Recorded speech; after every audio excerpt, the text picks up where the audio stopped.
Hey, this is Web3 Talks. The rule of this podcast is simple.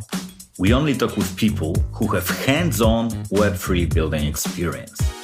So if you are a hacker, entrepreneur, or investor, you can get inspired by their stories, lessons, and fuck-ups.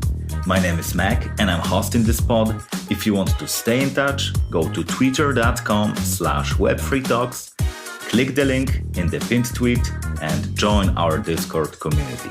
Let's go. Today's guest is Seb Odet, CEO and co-founder of Zapper. This is one of the most popular crypto apps. It's used by over 1 million people, which for crypto is an amazing number.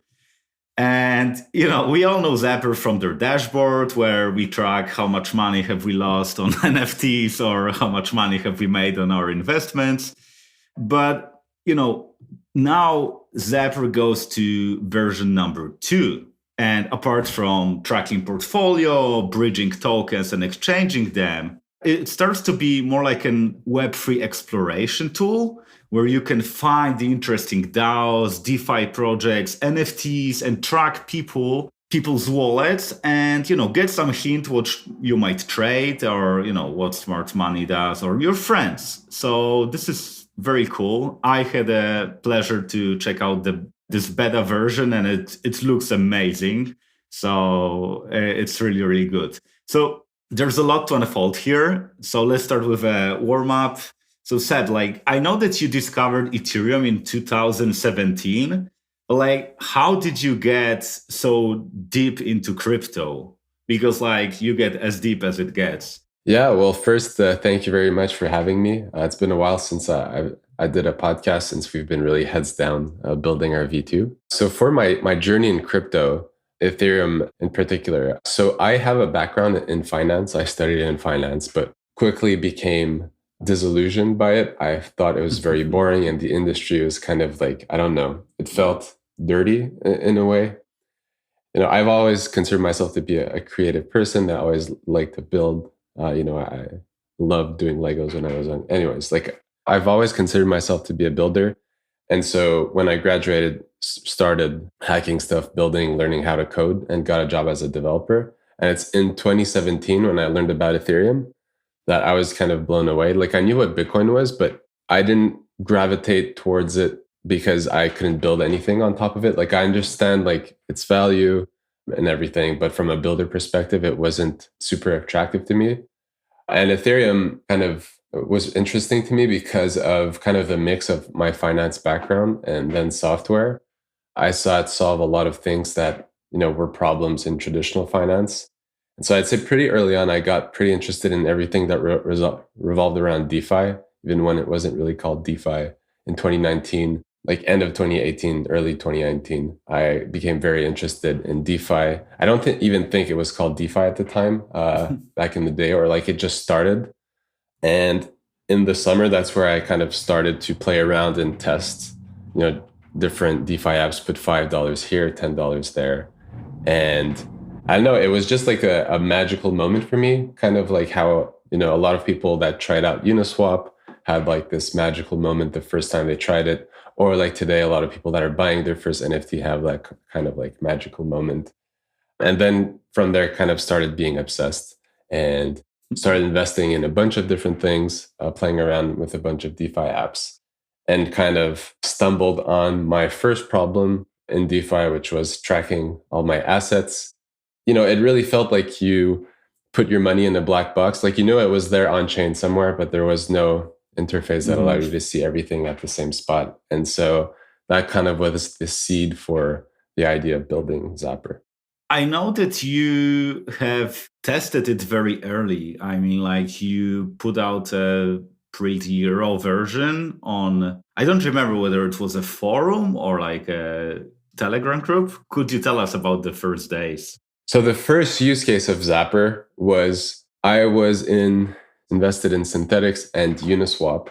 And it was kind of the first yield farm. So there was a synthetic ETH pool that gave you SNX tokens when you pooled them on Uniswap and staked them. And so I had this, it was I'd say yeah, the first yield farm, and leveraging the composability of DeFi.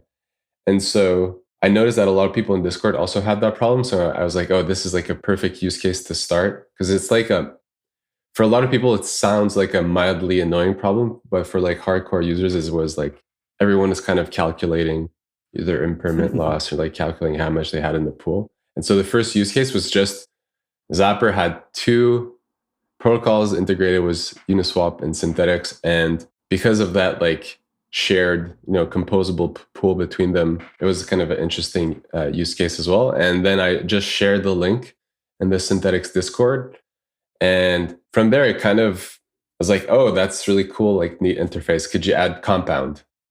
And then so I built Compound. And then people from Compound were happy. They shared it on Twitter. And then like, oh, then Aave reached out. Oh, could you add Aave? And then, yeah, sure, I'll add Aave. And then Curve. And then it kind of, snowballed to, where it is today. Yeah, perfect. And like, what were the biggest obstacles and users' concerns when you started? What was the hardest thing back then?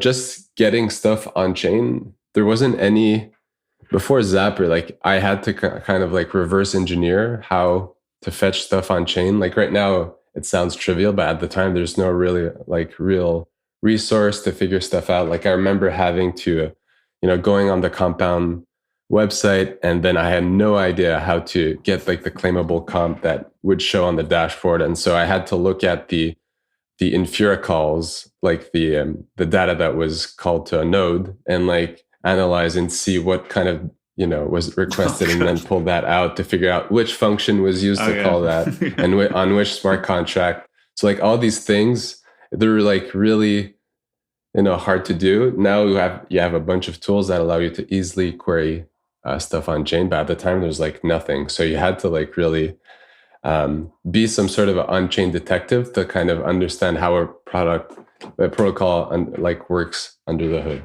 Yeah, and like Zapper right now is like a household name. I think like it's total top of mind for crypto portfolio tracking.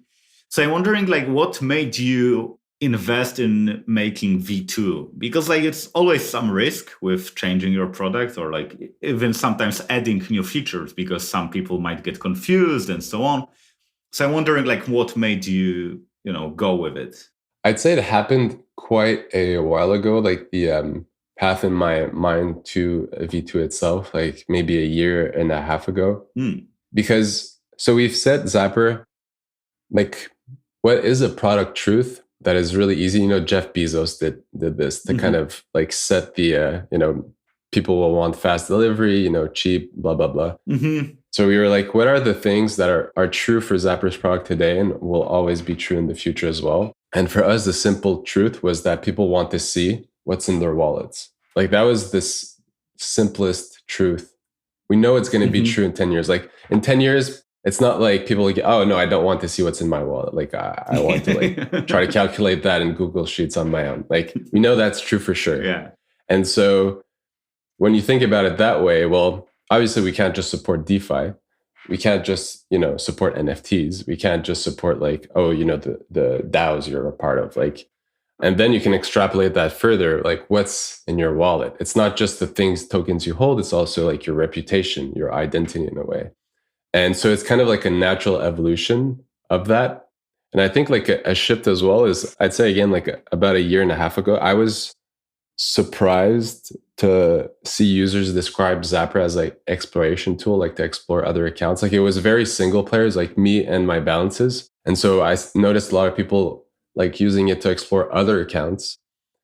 And it kind of collided with one thing that I do often. Like I just like to explore on Etherscan and browse like what the hell is going on. And like, I'm really curious. So I kind of end up on like a Wikipedia like journey, but on Etherscan. And I was like, the crypto rabbit hole is like an experience that's very common to people in crypto. Like we kind of all relate to that in some way.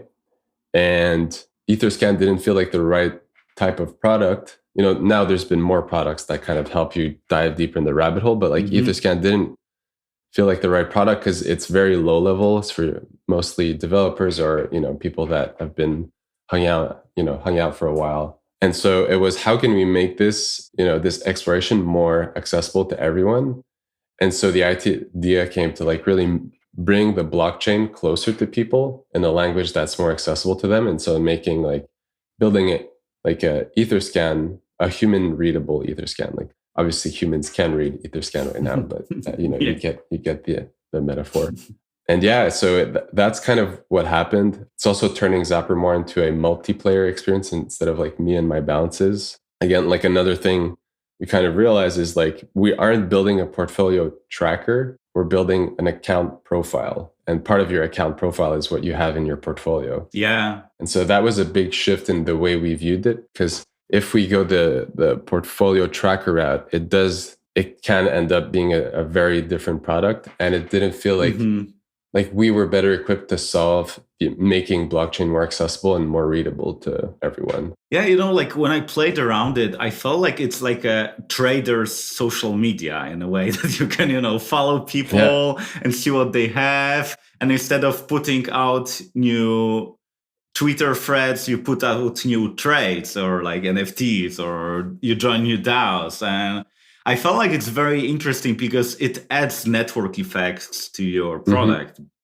Because like at some point, I believe people might go to Zapper because they have already a list of people they follow and they like the UI, and they might start a day with checking out what Punk6529 bought today, or like whatever. Absolutely. One thing like I kind of think about, like if you imagine the blockchain is like the town center. It's where we all go to do our purchases. We go to the store to buy clothes. We go to the bank, do our withdrawal, we loan, but it all happens in the town center. And what's funny is like we all go there, but we don't see each other. We know we're all there doing transactions, but there's no way to like it's like if we kind of like all blind in the town center, and then we end up later at the Twitter bar, and then we talk about what we did during the day. Like it feels really odd. Like we're like at the Twitter bar, and I'm like, oh, I bought this thing. But you don't really know if it's actually true. Like there's a lot of people that just lie on Twitter or like mislead. Yeah. There's a lot of distance between what happens on social media and what actually happens on chain. And even like there's Twitter accounts that have built huge followings on that knowledge gap between what's on chain and what's in Twitter. Like say Zach XBT that, exposes people. That's because there's such a huge information gap and knowledge gap between, like I could go on chain, but even then it's hard to know like, oh, you have to like map out all the addresses together and be like, okay, so this person just scammed or did a rug pull, right? But if you had better tools to see what's actually going in the town center, you'd be like, oh yeah, I mean, this person just came out and like grabbed money out of my, wallet directly. But now it kind of happens, but we're all blind, like, oh, money kind of disappeared from my wallet. I don't know who it is, what happened. Yeah. And then you can like build your reputation. Like your reputation is more important because like, we have like this .eth, obviously like our ENS domains, but I feel like people have multiple wallets typically, like if they are more sophisticated. So you don't care about your reputation on this like main ENS related wallet. But if you could easily track and, lurk into someone's wallet, I think it will be more important to just build your reputation on one wallet that you typically use. Like there was a guy, I don't know if you know him, like guy called Greedy Goblin, ETH. Like this was a guy that like he invested like 200K in DeFi, then he made like 10 million, and then he like, he let people look at his transactions and verify all them on Etherscan. And I think it's like super cool because you really see what this guy has done, and like it makes sense. He won't bullshit you like, oh yeah, I invested in it, but he doesn't hold any of the shitcoin that he promotes. So yeah, I think it's cool. It's also great for learning about, good investors. You look at what they do, how they do it. Could you share a little bit like how have you taken care of the UX and design process? Because like this last design was very good, but this V2 design is like very clean and elegant. Like it's super good. I'm wondering like how have you made it happen? Yeah, well, that's a good question. At Zapper, two designers. So we have an amazing designer called Jasper who works on mobile, also helps out on web as well. I design a lot as well. I still design a lot. I think we have a weird design process. Like it's not scalable at all. Like I'll often just design while I code. So I build the feature, and then I try it out. And I'm like, oh, this is shit. And then I change the UX, and I'm like, oh, okay, this works better. But I think it comes from like a lot of trial and error and rapid iteration. Like sometimes I think we've annoyed like a lot of our users when we change the UI sometimes. And sometimes like we often are very scared of touching it or changing it, but it's really good just to learn. Like I've learned a ton from doing big changes that we probably should not have done. Okay. And so it really helped. Like it's kind of weird of doing so much trial and error with design. So that kind of helped really shape V2, how we kind of built it. It also helped because we have a much clearer picture of like where we're going. So it helps a lot in shaping up the product versus being in kind of like a weird teenager phase where you're still trying to figure out how you're going to look like, how it's going to work in the future. Yeah, and like whenever you test the new UI, do you do it in like closed beta environment, or do you do it like on, on the production to all users? No, well, it'll be like, first we'll kind of do a quick mock-up on Figma. Like it's actually rare we do very high fidelity designs in Figma, just enough that we understand like the surface area that we need to build for and the different use cases. Then we'll go in the UI, we'll build a few versions, we'll give it to the team and they'll try it out. And then after that, I mean, it's lunch. Okay. Yeah. Well, so for V2, I mean, we've been trying it out for like the past 3 or 4 months. Like everyone on the team switched to V2 and we've all been trying it out internally. And it's very useful to have a team that like everyone at Zapper uses Zapper because we're all, degens.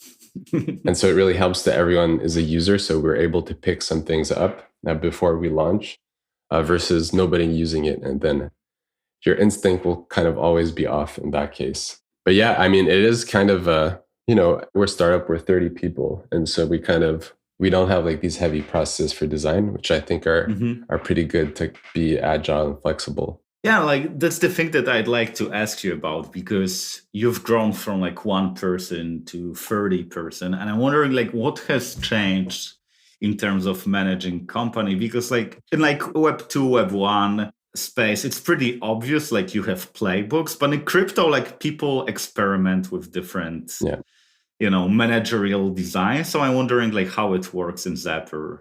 So before I talk about how it is at Zapper, I'll tell you about what it's not. So from our, like a lot of engineers we've hired and myself all had, issues and were annoyed by, more of the corporate software rhythm of things. And I think like one thing that really I could never wrap my head around was that I felt like I was blocked to push improvements. It was like we had so many artificial barriers to ship. It was completely crazy. And there's so much wasted potential on the teams I worked with. That's like, you imagine like this all potential energy that never turns into kinetic energy. It's just wasted, And it's crazy how much like we created these huge barriers.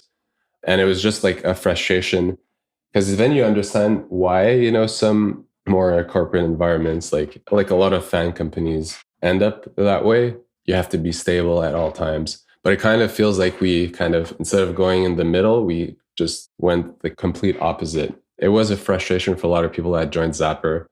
When I first started hiring, I was like, this should never turn into a, corporate development environment, making sure that everyone feels like all their potential energy is turned into kinetic energy, that they're not blocked of doing something, to really make sure we kind of keep that engineering culture. And I guess that's why we've kind of been known traditionally to be like people that ship very fast. Yeah, there's going to be bugs. Like there's trade-offs in everything. Typically, we've been very on the like ship to prod mentality. Now we're becoming a bit better because we did introduce like some regressions a few times. And so we're just finding a better way to maintain that. But like the real important thing is making sure that everyone doesn't feel like blocked or doesn't feel like their potential is being wasted. Like there's nothing more demotivating than feeling like you're not being leverage to your full abilities in a job, right? And like, how do you do it in practice? Do you just have some processes that let people be more independent when it comes to shipping, or are there some rules that make it more easy for people to deliver? Yeah, well, it's more so kind of like the anti-fragile philosophy, where if you create barriers, like, so something I realized was that a lot of devs aren't good at QA because there's always someone to QA for them. So they never develop that muscle. It's like an atrophied muscle that they're never using. And so obviously they're going to be shit at doing QA if they never do it. And so often a lot of companies will be like, oh, we need to hire a bunch of QAs. So you're kind of not helping. And typically a lot of people that devs at startups or founders that are developers are pretty good at QA because there's no QA to help them. Like, they have to learn the hard way how to test stuff and how to envision like problems that can surface. And so in practice, what that means is, well, we don't have a QA at Zapper. Not saying that we're never going to have one, but we don't have one.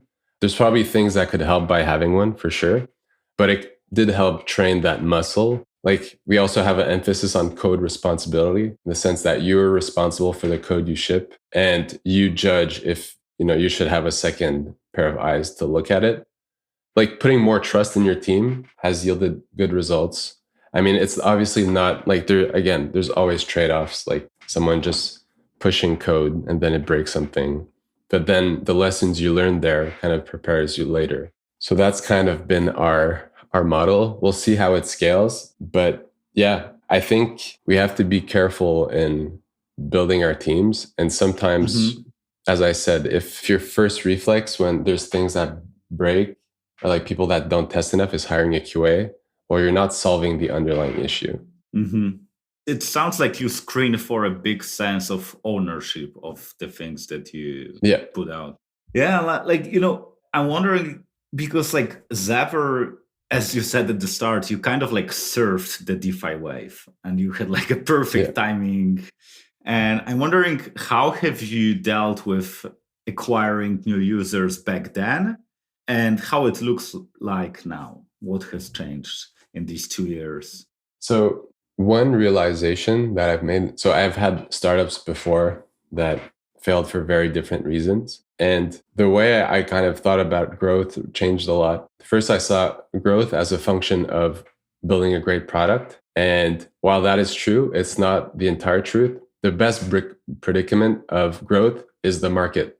There's nothing else that will be a better predictor of future growth than the market itself. And so if you can identify a market that has high growth potential, you'll have way more, growth potential than just focusing on the product. And so, but when you do both at the same time, then it's kind of like even better, right? And so the first part was for me learning how to identify, like there's a essay from Paul Graham that's about how to find startup ideas or how to find, new things to build. And the number one thing, like takeaway, was like identifying small markets that you think will be huge in the future. And for me, that was DeFi. It was like this, I knew that it was going to be huge in the future. I didn't know when, I just knew it was going to be huge in the future. And in fact, it became huge much faster than what I imagined. Like I thought I'd have like much more time to build Zapper. And the only way that I could tell that it would be huge was it kind of like a perfect storm of like my previous experiences in finance and software.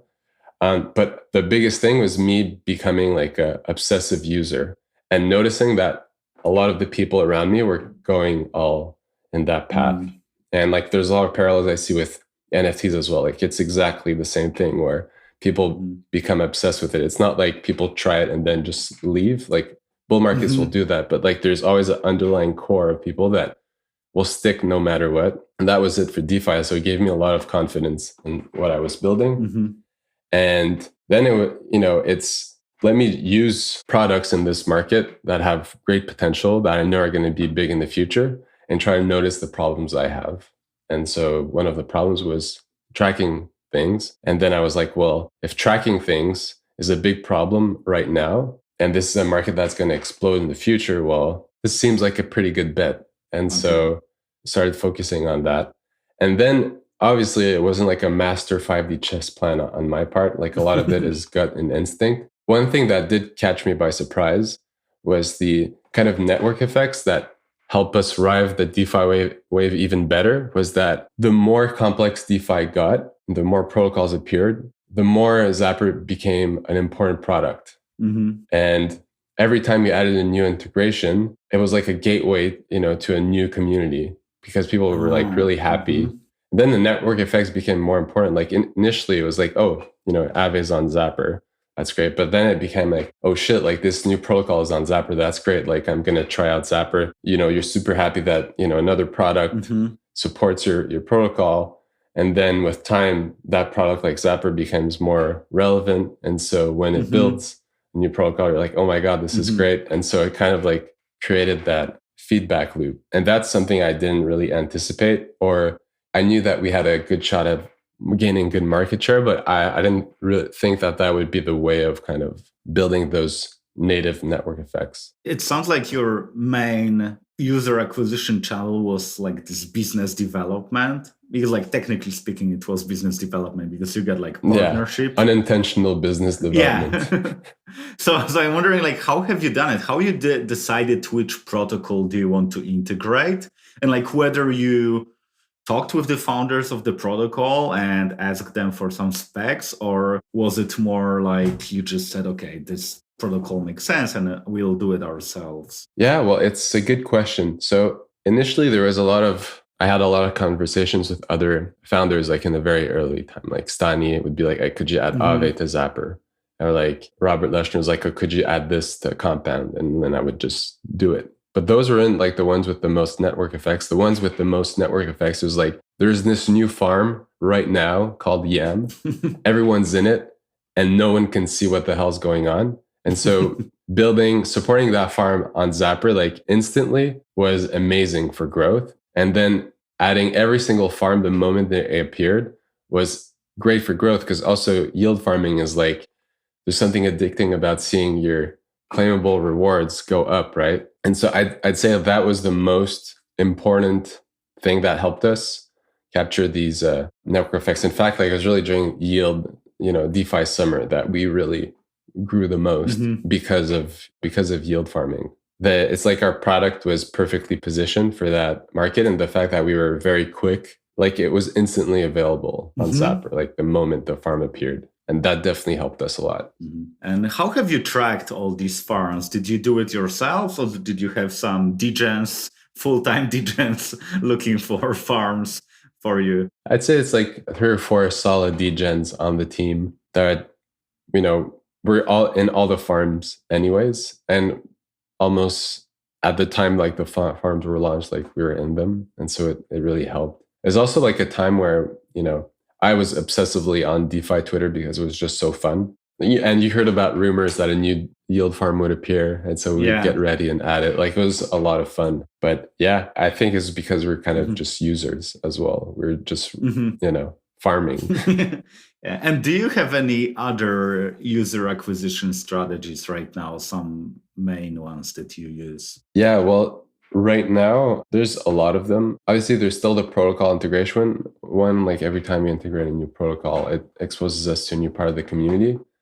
But one I'm most excited about is around NFTs and DAOs and turning up that network effect of people. Like, because the more people you follow on Zapper that you're interested in, the better your experience is going to be as we roll out new features. But like if I follow someone, when I browse a collection, I can instantly see if that person I follow is an owner of that collection.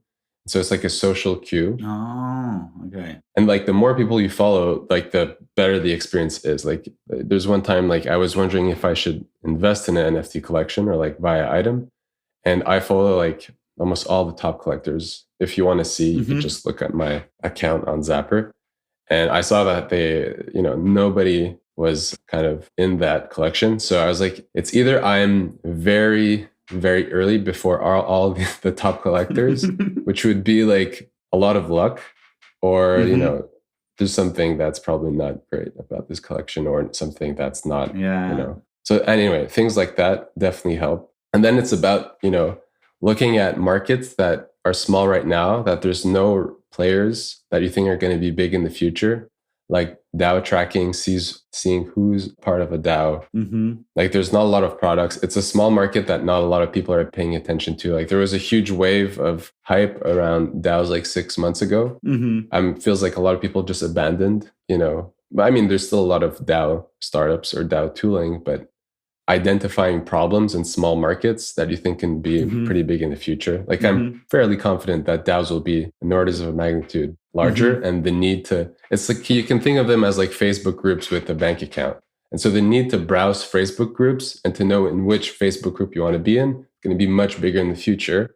So it's kind of setting Zapper up to solve that future use case in the best way possible. Obviously, the problem solutions might be very different, but the problem is the same. Just like the problem of viewing your own, what's in your wallet is difficult and will be true later. Yeah, I really like this social element because it's like whenever I look at Twitter, and I run this podcast for some time, and I have many requests. Like people want to put, like, some PR agencies tell me, oh yeah, we want to put our client.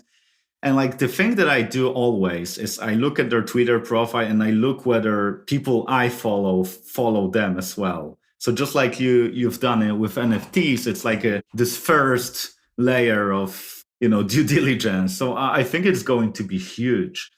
So I guess like you really made a heavy bet on this product-led growth, where you just like create features that have this growth component, this virality component inside. So you don't need to spend that much on, like, I don't know, Facebook ads or like whatever. Yeah, I think a lot of founders overrate marketing way too much, or like paid ads. Like it's more often it's to mask something that's not working in your product. Like you'll use marketing to kind of pad your stats or help, or you assume that it's the only thing, like you need marketing. And I'm not saying you don't need it.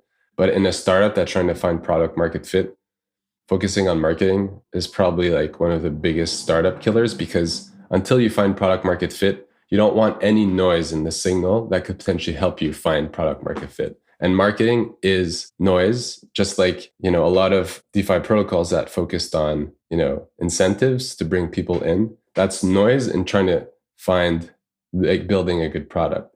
A very few amount of protocols that had incentives are in a better situation today. It's like they kind of wasted their money on marketing by issuing tokens to people that just don't. And so I think we tend to if you're able to be in a position where your product grows itself, like it's almost that you should aim for when building. Like obviously it'll be different based on the industry. Like if you're in a unbounded or a market, or a bounded market, like it's very different. Like crypto is an unbounded market, which is great because there's no limit to what it can grow, versus like a fintech company that's in Europe, like that's dependent on regulation, like that's in a bounded market. So like figuring out like what type of market you're operating in, like who's your customer, will help dictate what's your kind of product market fit ideal. And I'm wondering, because we talk a lot about like successes of Zapper,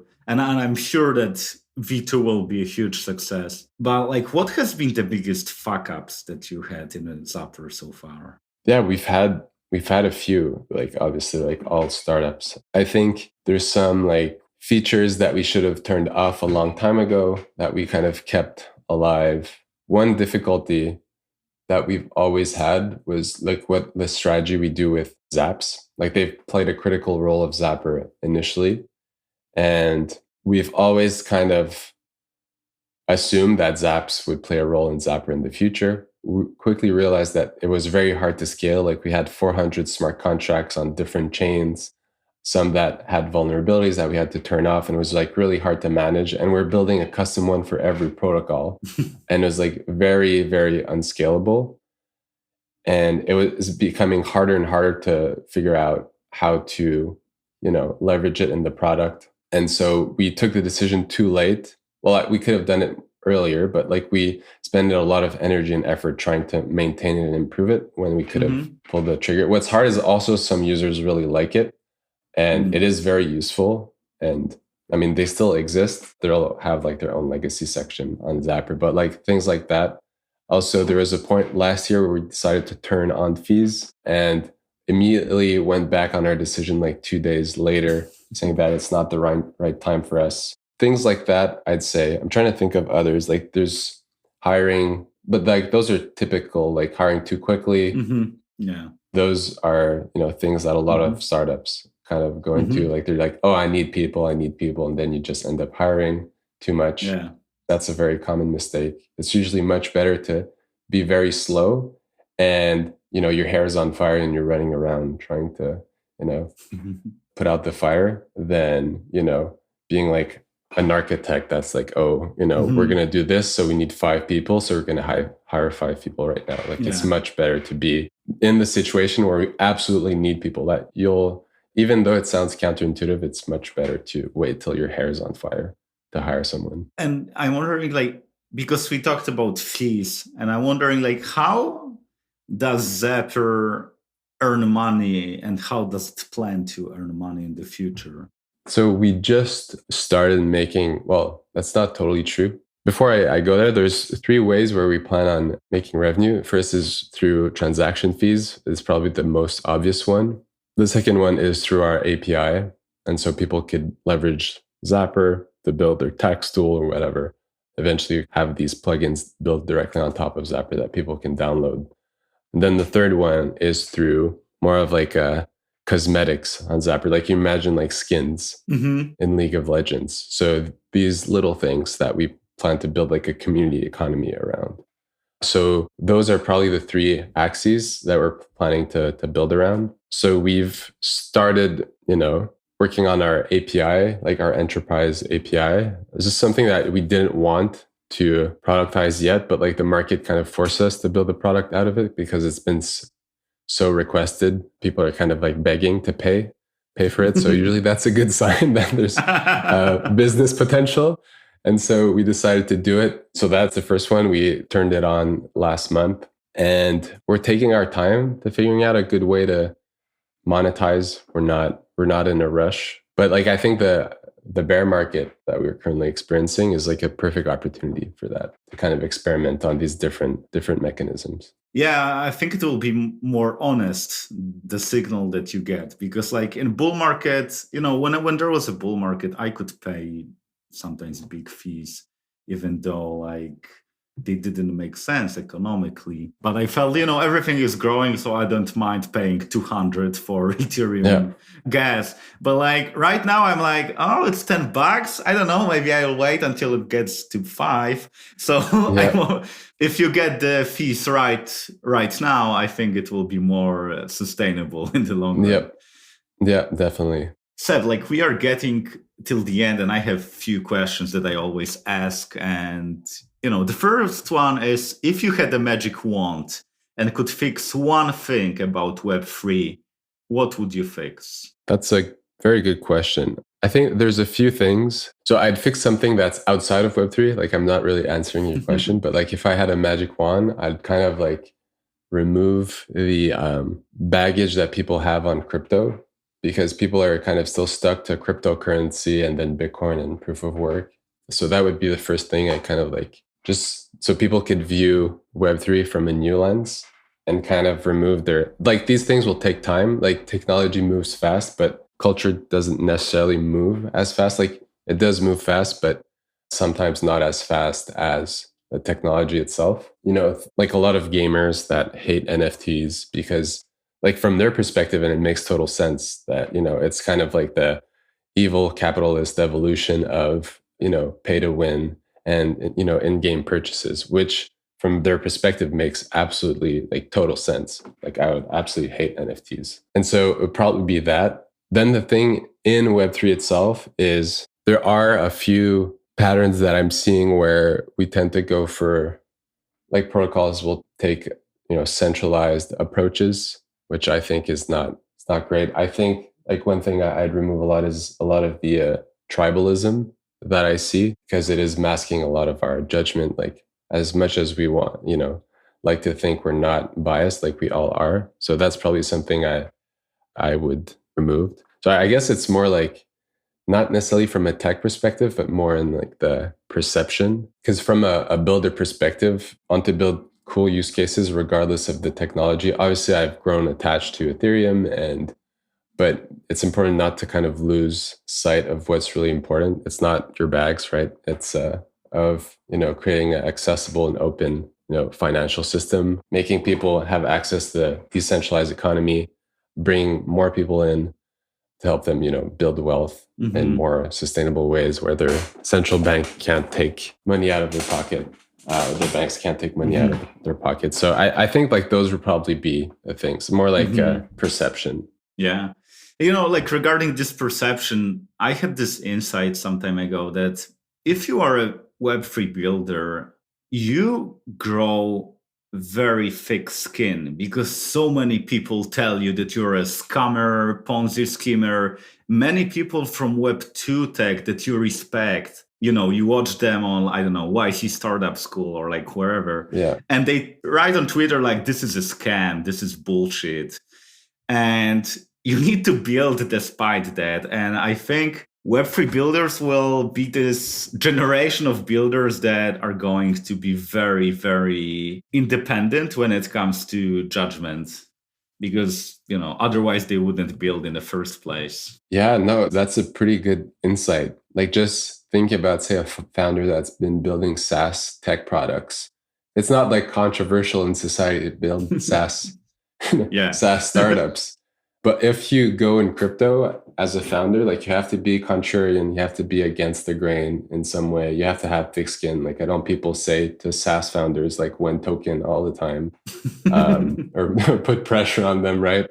Yeah, that definitely is a pretty good insight. Yeah. So like, what were the most mind-blowing projects that you have seen? It's going to be something that surprised you, made you smile. It might not have any sense, like practical sense, but was like super creative and, something that just blew your mind. That's a good question.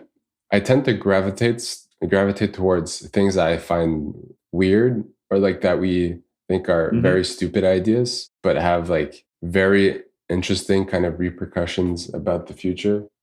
So some of them is like NFTs, renting them like to use as your profile picture. Like I think it sounds very stupid, but it might have I think it's the kind of thing that with time, you only kind of really know if it's smart or not. I mean, it's not like mind blowing, but I think like these type of things that are pretty interesting. One thing I thought was super cool was, I think it was in Decentraland. I don't remember which project, but like there's someone that bought plot in front of a NFT project that had a party, and I bought the lot to build a billboard on top of it. So I thought that was like very smart and interesting use case for advertisement, like knowing that a lot of people would go to a party and the lot in front, you buy a lot because you want to speak to them. Like I thought it was super creative. I don't know what the conversion was on that, but like I think that's super cool. Yeah, I'm also like a huge fan of, in my spare time, like a few months back, like I did generative art, just playing around with it. I find it really fascinating because there's the art itself, but also how you generate it. Like if you look at like the generative art communities, like knowing how like these things were generated, I think is very interesting because you're like, oh wow, like there's like elegance in the art and elegance in like the code, like the solution that brought the art to life. And I think it's kind of something that people overlook when looking at generative art. It's like a lot of them is as if, you painted this incredible painting, but using like your toes in some way. Like people are very creative and they like constrain themselves into kind of like delivering like awesome art. I think that's really mind blowing as well. And I think like NFTs, like generative art has existed for a long time, but it feels like the NFTs are the perfect way to kind of encapsulate it and broadcast it and distribute it. But yeah, I think it's also like I've been trying to identify building a thesis around generative art because I've really sucked at investing in generative art. First, because I see it as an investment, which I probably shouldn't. But like there are communities that are pretty good, like at finding out which collections have potential, and it's very different than PFPs. I'm going on a tangent, but anyway, Like it's very different than PFPs in the sense that like when you think about fidenzas and why they became so popular, it's really hard to, imagine why. But there are things like if you look at, say, when there's a new art block created and it's like, when you look at it, you're like, oh, it reminds me of this, it reminds me of that, or it kind of looks like a fidenza. That's generally, like, from my point, is kind of a detractor from investing in it. But when you look at a fidenza, you're like, it's a fidenza. There's nothing else to compare it to. And so it's identifying these things. Like if you look at a collection, you're like, oh, it reminds me of all these 15 other things that have existed before. I find that like that I'm trying to develop more of like an eye to that. But again, like it's very hard to know. Like nobody has a crystal ball, but that's what I've seen like some communities kind of doing. I mean, for PFPs as well, like the ones that succeeded all set a precedent for like when Goblins launched, there's a bunch of Goblin derivatives and it kind of painted for a new type of art style and a way to build storytelling for an NFT project. So like things that kind of set a precedent for others, I think are important to look at. Fidenzas are like, Salvador Dali or Andy Warhol's painting. Like, it's Dali, it's Warhol, like in a second. And here it's the same. And I think like you highlighted the code that creates the art. And it's as if you had this like genius engineer that builds a machine that makes a painting, and you don't know what's more exciting, the machine or the painting, because both of these things are equally impressive to create. Yeah, and there's a really good book on this. It's called Hackers and Painters. Anyway, like it's from Paul Graham, and he talked about how it's weird that we see code and art as two branches of completely separate types of people when they're in fact very, very close to each other. It's just the medium is different. Instead of a paintbrush, it's a keyboard and a mouse. And the rest is your imagination. Like you can think of a new product to build and it's in your head and you use your tools as a way to convey that to the world. It's just a more explicit message because it's a product versus art, which is it's not explicit. Yeah, it's more like useful because art doesn't need to be useful at all. Yeah. Okay, and like, what has been the funniest thing that happened to you during these years in Web3? Something that made you laugh out loud, LOL, or like, something super, super funny. Well, it's not really funny, but fun. My week at NFT NYC was like, I was blown away by the experiences I had. I didn't go to the conference, but I went to all the side events and I was like really just blown away by what I saw. Like it felt like going to a Disneyland as a kid in a way, like going to these different events and communities. Like what they did is really amazing. Like I had so much fun. Went there with some folks from Zapper, and when they came back, they all kind of like, I don't know, it's hard to describe. Like it was really a great week. Probably one of the most fun weeks I had in crypto. Funniest thing. Like off the top of my head, I don't have anything, but I just recalling like DeFi summer, like just being really fun. It was like this video game that we were playing, this MMORPG that we are all playing together, kind of all new. It's like that it didn't make sense, but it was a lot of fun. Yeah, like, for me, like crypto Twitter is the funnest place I've been on the whole internet. And I've been on the internet, for over 20 years, but crypto Twitter is just like comedy club all the time. So one thing I love about like Web3 crypto Twitter is it's making like the internet fun again, in my opinion. Like there's, you had early 2000s internet, which is, I recall as a kid being really fun, and like websites being very weird, like it's stupid, and like just like more of a, community, or like, and then there's kind of like the corporatization of the internet with like all the SaaS copycats and the big social media. And then every website was like a WordPress template, and it kind of like everything looked the same. And then with, Web3, like just the yield farms, like all the UI kind of looked like games. Like a lot of NFT websites are fun, like just NFTs in themselves, like some are absolutely ridiculous, like crypto dick butts, like, like these things. Yeah, it's just making, the web fun again. It's like a giant playground. And also like, people have so much distance. I remember this guy on Twitter that just posted a screenshot from his Binance account, and he lost like $5 million in a year. And he just said, "Hi Binance, can I get a refund?" And, this God. kind of like people when they trade stocks, they don't do this kind of stuff because they are very like ego invested. Oh my God, like how is your portfolio performing? And it's kind of like measuring their dicks. But like in crypto, it's people just make memes whenever they lose 50%, they just shitpost, and this is it. Yeah, and we make fun of ourselves. Like we'll share our really bad trades. Yeah.